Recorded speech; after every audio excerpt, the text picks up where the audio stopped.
Different Faces Challenge video. We are working on Anne Boleyn number 7, and my choice for this one is probably already pretty obvious to those of you who watch a lot of series based on Anne Boleyn, but this is Jodie Turner-Smith, who portrayed Anne in the 2021 Anne Boleyn miniseries on BBC, which is really hard to find sometimes. Like, I was trying to rewatch it the other day and I just could not find anywhere. Which possibly was me, but I don't know. That's why I need a VPN so I can watch whatever I want. But yeah, I went ahead and I chose her because I actually really did like her overall portrayal in that series when I watched it the first time, which I've only watched it fully once. Obviously, there's some problematic, questionable issues, and you know, any portrayal of Anne Boleyn, there's gonna be something that it's like, oh, why did you do that? Specifically, the whole relationship dynamic that she has with Jane Seymour. I don't like that. I didn't like that. Didn't like that choice. But I think it was a strong performance, and I really, part of what makes me enjoy a particular actress's portrayal of Anne Boleyn is seeing, you know, their commentary, like, how much thought did they put into it? And so, like, in interviews and stuff, when you see them talking about her, Jodie had a lot of really good things to say that clearly she did her homework on it, and my favorite scene, I think, is when her and her brother are, like, looking at the Bible and they're talking, and that was such an important part of Anne that we know, like, that is documented, like, it was important to her, and I feel like you don't see the religious aspects so much with Anne in typical portrayals. It's usually focused on her relationship, not so much who she was as a person. And I get it, it's hard to focus on who she was as a person because we don't have a lot of, well, we don't have any non-biased sources that talk about her and her behavior and her manner. We have a lot of very biased sources who had an agenda when they wrote about her, but I don't know, I really liked the portrayal.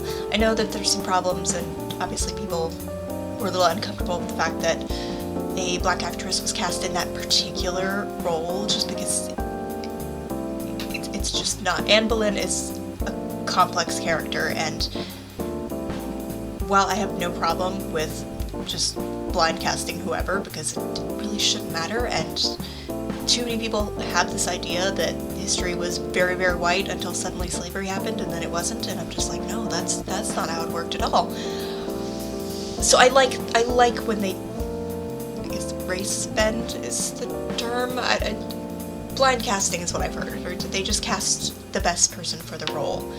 I like that because I feel like it gives people a chance to see themselves in history in a way that they really don't get to, because most historical dramas, documentaries, what have you, are all just lots of white people being white people, and it's just not accurate, and I don't like it, and let's just move on.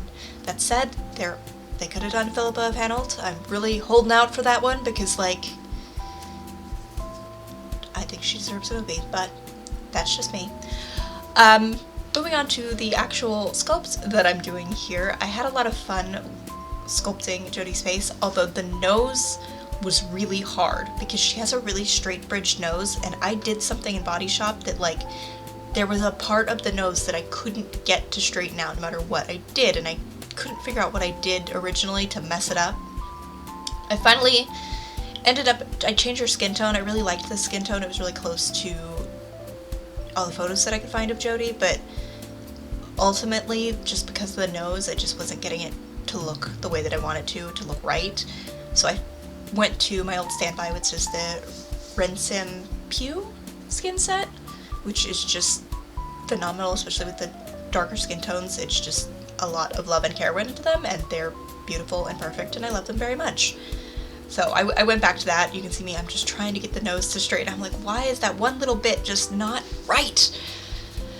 So I struggle with that, like, a lot. And then I also struggle with the hair, but I'll talk about that when I'm actually struggling with that, because it still is annoying me a little bit. But I was really actually surprised. We had a lot of good shots of Jodie from we had profile shots of her, we had full front-facing shots where she wasn't smiling, which is really, really, you wouldn't think it was complicated to get a photo like that, but most of the time, like screenshots from the actual media, whether it's a movie or a TV show or something like that, like facial expressions are happening, head tilts are happening, and so it's really hard from a simmer's perspective to get an accurate face when like they're expressing themselves. I get it, they're an actor, that's their job, but like it would be nice if they wouldn't. And we actually had a couple like just still face perfect moments that just, it made my day, that I was like, yes, this is exactly what I need to make this sim, thank you so much. And she also has a very interesting face. Like, I thought, from memory, I thought she had really high cheekbones, and she kind of does, but she also kind of doesn't. They're kind of flat. It's like high but flat cheekbones, which I was able to get that pretty well down. And then her nose is very short, but like it's very straight. And then her mouth I wanted to get right as well, because she doesn't have like the little middle dip, the Cupid's bow. Like, she didn't really have a dip there, which you can kind of do in The Sims, but you have to be careful with the sliders, because sometimes it'll look a little weird if you just make it completely round. So I fiddle a lot with getting the right shape. I am happy with how she turned out though, and I'm curious to see how for those of you who are possibly new to the channel, for different faces, what I do is I create 7 female Sims that are different actresses who have portrayed the same character, so in this case Anne Boleyn, and then at the end, for fun, I take all of those Sims that I made and I basically cross them with my Henry VIII Sim to see what their children look like. And I just do one child apiece just for funsies, so in this case if we get female Sims, they will be the representation of like, well, here's Elizabeth I, if that was what her mom looked like. But it's fun, it's silly. I mean, it's The Sims. It's weird to say breeding is part of it, but it kind of is. It's like we like to play with the genetics, and yeah, you can see me here. I'm looking through the different skins, and I'm just like, ugh, because I didn't want to go use my old fallback. Because I love the Ren Sim skins, but I use them too much. So I was like, alright, let's try something else, but just nothing had the right undertones, because it's kind of like, she has a bit of reddy orange undertones, but it's deep. And so getting the first one was, I felt like the right color, but just like, I couldn't get it right. This is, again, one of my favorite skin sets, so of course, like, I picked it, I'm like, yes, flawless, amazing, beautiful, perfect. It's a little bit off. I would have liked it to be a little bit darker, just like a smidge. But overall, I'm so happy with the way that she turned out, especially the nose, because like I said, I was struggling. I still don't know what I did originally to make the little bend. Like, you can't really see it now, but like there's just like a little slight bend right above like the bulb of her nose, and it was just so aggravating. Normally it's because you like click something to like make it tilt up, or I have something like the shape of the nose tip is messed with, but like every time I messed with those, it wasn't impacting that piece. Which I know some people are like, well, that's why Sims 4 is, you know, great. I'm like, no. Because in Sims 4, I wouldn't even know where to click to fix that, because I'm still a Sims 4 noob, but because I don't really play it very much, to be honest. And like, I had fun with it. Like, I did my Henry VIII, I started a 100 Babies challenge that I gave up on just because, I mean, I was having fun with it, but like, A, it wasn't getting a lot of views, people weren't watching it. It was just mostly me being self-indulgent, and I kind of lost interest after a certain point, so I was like, yeah, I'm just gonna leave it alone. I like playing Sims 2. I'm good at playing Sims 2. Sims 2 is my wheelhouse. I don't know what we're gonna do when we get to Sims 5, although I do know once Sims 4 is no longer updating, it's gonna be an interesting medieval game for me. I'm gonna download all of the mods and see what I can do with it, because Sims 2 is still being modded to this day, and is an amazing medieval game now. Like, that's how I play it. I don't really play it as a modern game. I have modern CC, and I would like to have a modern neighborhood, but I just get bored. I like playing faux medieval. And there's not a lot of those games out there. Like, there's Crusader Kings, there's a couple other ones, but like, I have a very particular type of playstyle that I enjoy, and that's simulations, but sometimes a little bit of RPG elements. Skyrim was another one that I mean, that's not medieval, but you know, it's fantasy. And yeah, and you just don't get that with a lot of games. So I modded the crap out of Sims to make my dream game. I can see we are almost to the hair. I'm just doing some final fiddly touches with the face to make sure that it's as close as I think that I can get to her. And then we're gonna get to the hair, which the hair, for starters, I didn't throw my tutor folder in when I started making the sim, which I was confused for a while, because I was like, where the heck is all my tutor stuff? But I realized that I don't have a lot of afro-textured hair that's like not braided or like dreads or something like that, like just natural texture. These little space buns, that was about the only hair that I had like that. And I just didn't even realize it. It's not, I tend to lean towards braids and also the dread styles just because I really like the way that they look, but like, it was a lack that I didn't notice. And I think it's just a lack in general. There's not a lot, like there are afros and things, but the way that Jodie wears her hair in the movie, it's like an updo, and there's not a lot of that CC.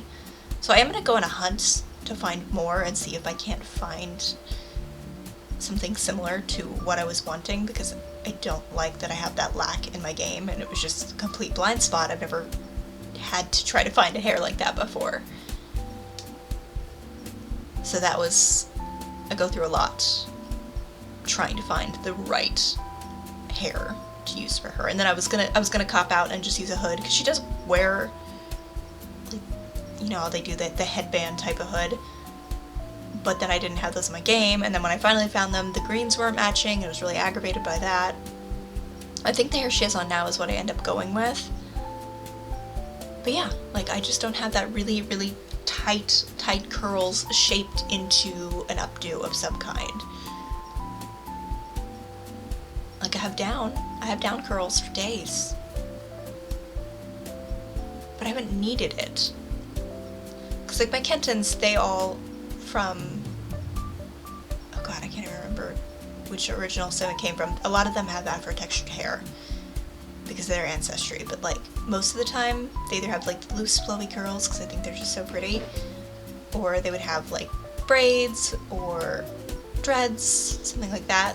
I do have this one, which is, it just wasn't fancy enough for me. But yeah, other than that, I had the little space buns that I kept going back to, and I almost used the space buns just because I like space buns. But yeah, if you guys know of any creators that do have afro-textured but not braided, not dreaded, just like updos and things like that, where it's actually being like held together by ponytail or something, I don't really know exactly how that is achieved. I know that in the show they had a bunch of gold wire wrapped around her head, which looked really cool, but I don't know how feasible that is. But if you know of any creators that make that specific hairstyle type, definitely let me know down below. I'm gonna do my own hunting, but yeah, I would appreciate it. You can see me looking for tutor dresses and going, why aren't they where they're supposed to be? And then promptly realizing I put the file in the wrong downloads folder. I put it on the one on my desktop, not on the one here, because that's how I roll. So I'm gonna probably pause a couple times because I'm looking for things going, wait a minute. Yep, see, I changed the hood and I put in my downloads folder. And then I was trying to find a green dress.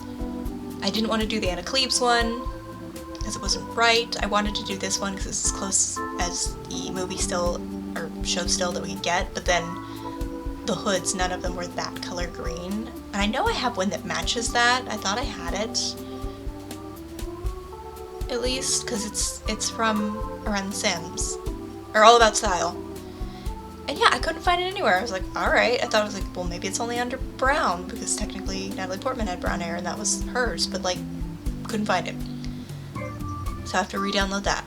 But yeah, we're pretty much done, so thank you guys so much for joining me. Definitely like, subscribe, comment, what have you down below. I do really appreciate the likes. It does get my videos out there more, and apparently in the new year that I'm trying to care about that. So yeah, I will see you guys in the next one.